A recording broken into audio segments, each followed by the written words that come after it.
सबसे ज्यादा फालतू कंफ्यूजन है, मैं इसको बोलूंगी कि सबसे ज्यादा डम्ब फालतू कंफ्यूजन है, जो मूव कर दिया तो कुछ नुकसान तो नहीं होगा, मेरे नंबर तो नहीं काट लेंगे।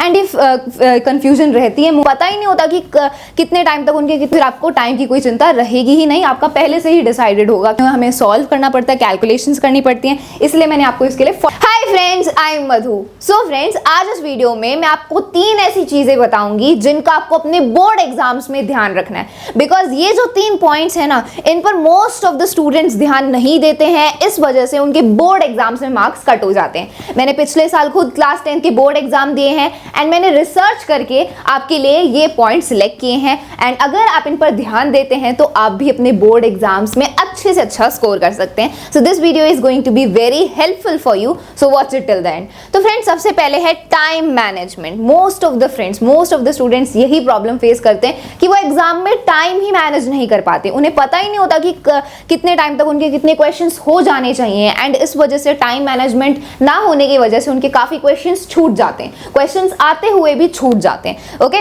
So this is the problem of time management. तो हमें टाइम मैनेजमेंट आनी चाहिए कि हमें कितने क्वेश्चंस को कितना टाइम देना है, एंड ताकि हमारा 3 घंटे के अंदर जो पेपर है वो खत्म हो जाए एंड हमारे पास रिवीजन का भी कुछ टाइम बचे। ओके, तो इसके लिए हमें टाइम मैनेजमेंट सीखनी होगी। तो उसके लिए मैंने आपके लिए ये टेबल्स बनाई हैं हर एक सब्जेक्ट के लिए। एंड इसमें मैंने आपको बताया कि हर एक सब्जेक्ट में कितने सेक्शंस होते हैं, उसमें किस टाइप के क्वेश्चन होते हैं, एंड आपको हर एक सेक्शन में कितना टाइम देना चाहिए, कितना टाइम लगाना चाहिए। ठीक है, तो देखो, आप बोर्ड एग्जाम्स में जाओगे, आप अपनी घड़ी पहन के जाओगे, ठीक है, सिंपल वॉच पहनकर जा सकते हो, ऐसा कुछ नहीं है।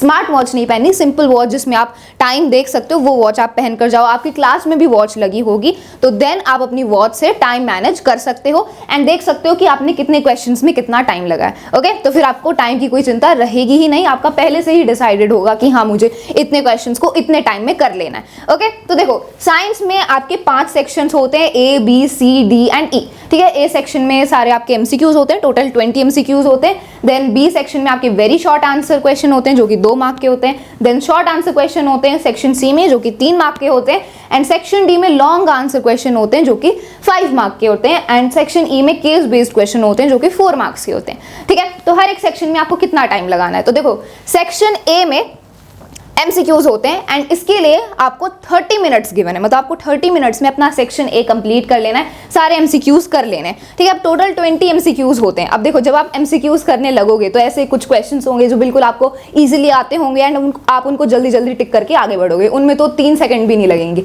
लेकिन कुछ ऐसे क्वेश्चंस भी होंगे जिनमें आपके 2, 3, 5 मिनट भी लग जाएंगे, बिकॉज वो आपको हार्ड लग रहे होंगे या फिर उसमें सॉल्व करना होगा, कैलकुलेशंस करनी होगी, तो फिर उन एमसीक्यूज में ज्यादा टाइम लग जाएगा। ठीक है, तो एमसीक्यूज वो डिपेंड करेगा कि आपको कौन से क्वेश्चन आते हैं, कौन से नहीं आते। कुछ जो क्वेश्चंस हैं जो आपको आते होंगे वो तो आपके 10 सेकंड में ही हो जाएंगे एंड कुछ ऐसे क्वेश्चंस होंगे जिनमें आपका ज्यादा टाइम भी लग जाएगा। तो उस हिसाब से आपको पूरे एमसीक्यूज में 30 मिनट्स लगाने हैं। ओके, देन जो आपकी वेरी शॉर्ट आंसर क्वेश्चन है उनमें आपको 25 मिनट्स लगाने हैं एंड देन शॉर्ट आंसर में 35 मिनट्स लगाने, because obviously very short answer आपके कम होते हैं एंड ये 2 नंबर के ही होते हैं, इसलिए 25 मिनट आपको इसके लिए दिए एंड शॉर्ट आंसर के लिए 35 मिनट्स। लॉन्ग आंसर्स के लिए दिए हैं 40 मिनट्स, बिकॉज ऑब्वियसली इसमें आपको ज्यादा लिखना पड़ता है, तो इसके लिए 40 मिनट्स हैं। देन केस बेस्ड जो क्वेश्चंस होते हैं उनमें पूरा केस पढ़ना पड़ता है एंड देन समझना होता है, क्वेश्चंस को आंसर करना होता है, इसलिए इसके लिए भी मैंने आपको 40 मिनट्स दिए। ठीक है, एंड अगर आप हर एक सेक्शन को इतने टाइम में कर लेते हो ना, कंप्लीट कर लेते हो, फिर भी आपके पास 10 मिनट बचेंगे रिवाइज करने के लिए, बिकॉज ऑब्वियसली फ्रेंड्स 3 घंटे में से आपको पूरे 3 घंटे लिखते ही नहीं रहना, आपको कुछ टाइम लास्ट में बचाना है, 10 मिनट बचाने हैं, 10-15 मिनट 5 मिनट बचाने ही है, ताकि आप अपने पूरे पेपर को रिवाइज कर पाओ, ये देख पाओ कि हाँ, मैंने सारे क्वेश्चंस कर लिए हैं, कहीं मुझे कुछ ऐड करने की जरूरत तो नहीं है। तो रिवीजन का टाइम आपको बचाना ही होगा। तो मैंने ये इस हिसाब से टाइम डिवाइड किया है कि आपके पास लास्ट में 10 मिनट एम्प्टी रहेंगे, वो फ्री रहेंगे, जिसमें आप रिवाइज कर सकते हो। ठीक है, सो ये हो गया आपका साइंस का डिवीजन। अब मैथ्स देख लेते हैं। तो देखो, मैथ्स में भी आपके 5 ही सेक्शंस होते हैं, इसमें भी आपके MCQ, very short answer type question, short, long and case based होते हैं। ठीक है, अब देखो, एमसीक्यूज आपके 20 ही होते हैं। अब मैथ्स के जो एमसीक्यूज हैं उनमें हमें सॉल्व करना पड़ता है, कैलकुलेशंस करनी पड़ती हैं, इसलिए मैंने आपको इसके लिए 40 मिनट्स दिए। ठीक है, देन वेरी शॉर्ट आंसर में बस आपको 2-3 लाइन में अपना सोल्यूशन करना होता है, उसमें इतनी ज़्यादा कोई कॉम्प्लिकेटेड कैलकुलेशंस नहीं होती, तो उसके लिए 15 मिनट ही दिए मैंने। Okay, and very short answer आपके सिर्फ 5 ही होते, तो 15 मिनट उसके लिए इनफ है।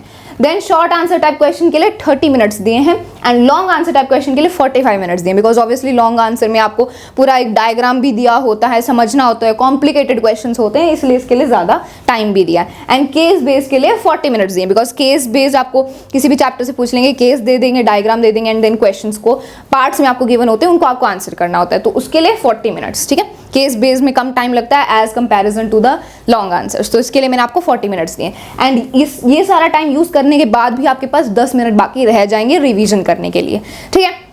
एंड फ्रेंड्स, अगर मान लो आपका किसी सेक्शन में ज़्यादा टाइम लग जाता है ना, जैसे मान लो आपको सेक्शन ए में 40 मिनट्स लगाने थे लेकिन आपने 45 मिनट्स लगा दिए, तो आपको पता होगा, आप घड़ी में अपने देखोगे कि हाँ मैंने 5 मिनट एक्स्ट्रा लगा दिए, तो फिर आगे आपको 5 मिनट सेव करने पड़ेंगे, है ना। ये आप देखते रहोगे, आपने हर एक सेक्शन के बाद टाइम देखो कि हाँ मेरा टाइम पर हो गया, या मैंने ज़्यादा टाइम लिया है, या मैंने कम टाइम लिया। हमें ये टेंशन रहती है जब हम टाइम मैनेजमेंट नहीं करते, हमें ये नहीं पता होता कि हमें कितने क्वेश्चन को कितना टाइम देना, तो हम कन्फ्यूज रहते हैं कि मैं लेट तो नहीं चल रहा या मैं ज़्यादा जल्दी तो नहीं कर रहा, है ना। तो ये टेंशन आपको होगी नहीं जब आप पहले से ही अपने सेक्शन के टाइम को डिवाइड कर लोगे। एंड देन बस एग्जाम में बस आपको चेक करना है कि हाँ मेरा एग्जाम ये जो क्वेश्चन है ये टाइम पर मेरा खत्म हो गया, ओके। एंड अगर आपका टाइम ज़्यादा लग जाता है तो फिर आगे आपको सेव करना पड़ेगा, ओके। तो ऐसे मैंने आपका ये पूरा मैथ्स का भी डिवाइड कर दिया। अब एसएसटी में आपके 6 सेक्शंस होते हैं, A B C D E F, because SST में आपके मैप बेस्ड क्वेश्चन आ जाते हैं, तो फिर वो एक सेक्शन ऐड हो गया, ठीक है। MCQ very short, short, long, case based and map based question. तो एमसीक्यूज के लिए मैंने आपको 25 मिनट्स दिए, बिकॉज देखो एसएसटी के एमसीक्यूज में इतना कोई टाइम नहीं लगता, फैक्ट बेस्ड क्वेश्चंस होते हैं, आपको आता होगा या नहीं आता होगा, तो आप जल्दी जल्दी टिक करके उनको आगे बढ़ सकते हो, तो फिर भी मैंने आपको 25 मिनट्स दिए हैं। Then very short answer question के लिए 20 मिनट्स दिए, बिकॉज ऑब्वियसली ये तो बहुत ही छोटे आंसर्स होते हैं, 2 नंबर के ही होते हैं, सो 20 मिनट्स। देन शॉर्ट आंसर के लिए 35 मिनट्स, लॉन्ग आंसर के लिए 40 मिनट्स, बिकॉज उसमें आपको पूरे पॉइंट्स लिखने पड़ेंगे, लॉन्ग आंसर 5 मार्क्स के होते हैं, है ना। देन केस बेस के लिए 40 मिनट्स दिए हैं एंड मैप बेस के लिए 10 मिनट्स दिए, ओके। तो ये एसएसटी आपकी डिवीजन है, इसमें भी आपके पास 10 मिनट बचेंगे रिवीजन करने के लिए, okay.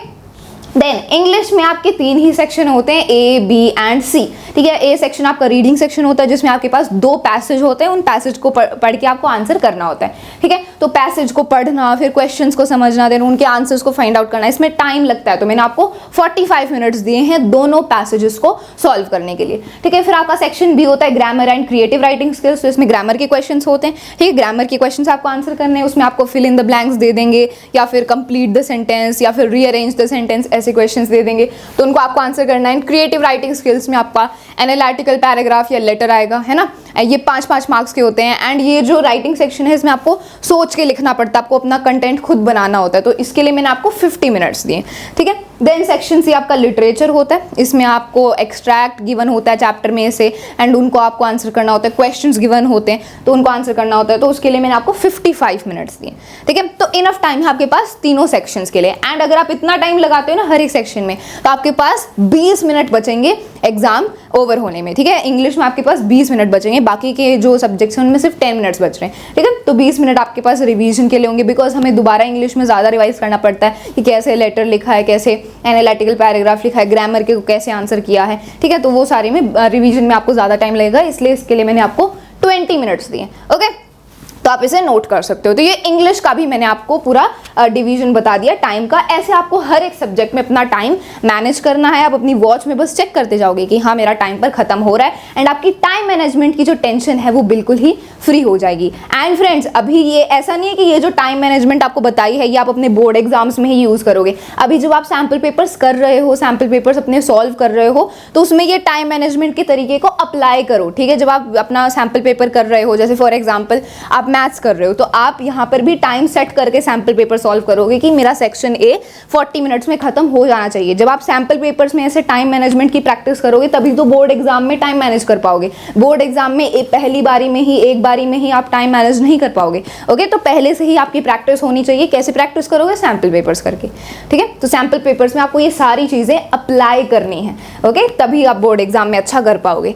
Now let's talk about the second point, second बड़ी मिस्टेक जो मोस्ट ऑफ द फ्रेंड्स करते हैं, which section two do first. अब देखो, आप सभी पहली बार बोर्ड एग्जाम दे रहे हो एंड एक कंफ्यूजन रहती है, हम नर्वस रहते हैं कि कौन सा सेक्शन मैं पहले करूं। अगर मैंने मान लो सेक्शन सी पहले कर दिया तो कुछ नुकसान तो नहीं होगा, मेरे नंबर तो नहीं काट लेंगे। एंड इफ कंफ्यूजन रहती है मोस्ट ऑफ द फ्रेंड्स को, लेकिन फ्रेंड्स ये बिल्कुल भी ऐसी कोई डिफरेंट या फिर कोई कॉम्प्लिकेटेड चीज़ नहीं है, बहुत ही सिंपल सिंपल है, मैं आपको एक बारी में ही क्लियर कर देती हूँ। तो देखो मैंने पिछले साल खुद क्लास 10 में बोर्ड एग्जाम दिए एंड मैंने देखा कि कितने फ्रेंड्स को एक कन्फ्यूजन रहता है कि कौन सा सेक्शन पहले करना चाहिए। तो देखो फ्रेंड्स, इससे कोई भी फर्क नहीं पड़ता कि आप कौन सा सेक्शन पहले कर रहे हो, ठीक है। अगर आपका मन है तो आप सेक्शन डी पहले कर दो, सेक्शन ए को लास्ट में कर दो, सेक्शन बी पहले कर दो, देन उसके बाद सेक्शन डी कर दो, कोई फर्क नहीं पड़ता, ठीक है। आप सेक्शंस को आगे पीछे कर सकते हो, ये आपकी मर्जी है, ये आप पर डिपेंड करता है कि आपको कौन सा सेक्शन इजी लग रहा है, कौन से क्वेश्चंस आपको पूरे सेक्शन में आते हैं, तो आप उसको पहले कर सकते हो। ये कंप्लीटली आपकी चॉइस है।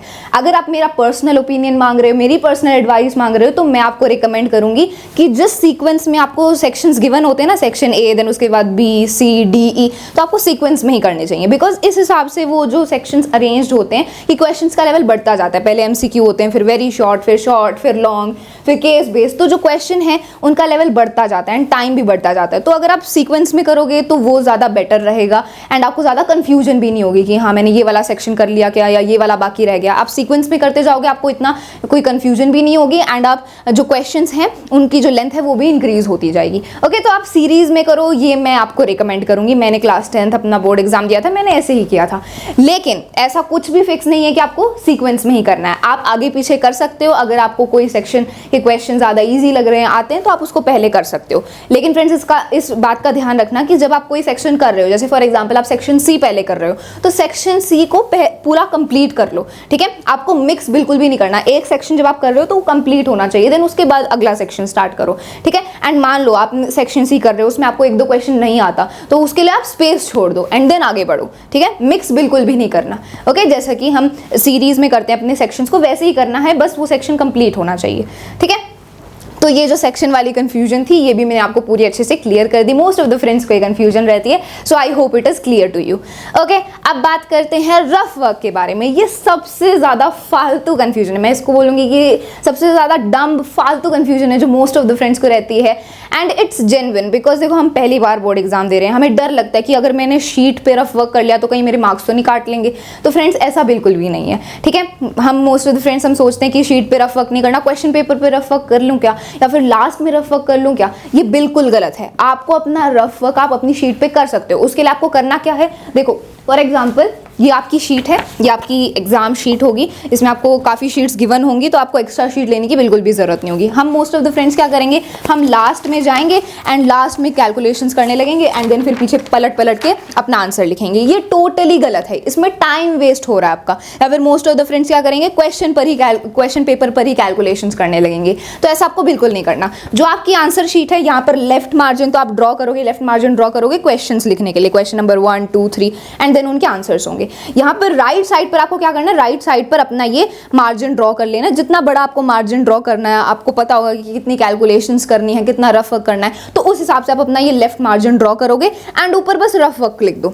रफ वर्क लिख दिया एंड उसमें जो मर्जी आप कैलकुलेशंस करो, जैसी भी हैंड राइटिंग में करो, जो भी आपको काटा पीटी करनी है आप उस रफ वर्क में कर सकते हो। कोई भी उसे नहीं देखेगा एंड उसके मार्क्स नहीं रिड्यूस होंगे, ठीक है। आप बिना टेंशन लिए इस रफ वर्क में कुछ भी कैलकुलेशंस कुछ भी कर सकते हो, ठीक है। सो ऊपर बस रफ वर्क लिख दो, बस इनफ, ठीक है। हर एक शीट पे आप ऐसे कर सकते हो जहां पर भी आपको कैलकुलेशंस करनी है। तो रफ वर्क की ये जो कंफ्यूजन थी, I hope it's clear to you. आप रफ वर्क कर सकते हो। मोस्ट ऑफ द फ्रेंड्स इस बात को लेकर स्ट्रेस्ड रहते हैं, कंफ्यूजन में रहते हैं। Okay, so I hope it's clear to you. Okay, तो ये 3 ऐसी बातें थी, 3 ऐसे पॉइंट्स थे जिन पर आपको ध्यान देना चाहिए ताकि आप अपने बोर्ड एग्जाम्स में बिना किसी स्ट्रेस के, बिना किसी कंफ्यूजन के अपने पेपर को कर पाओ। Okay, so friends, that's all for this video. I hope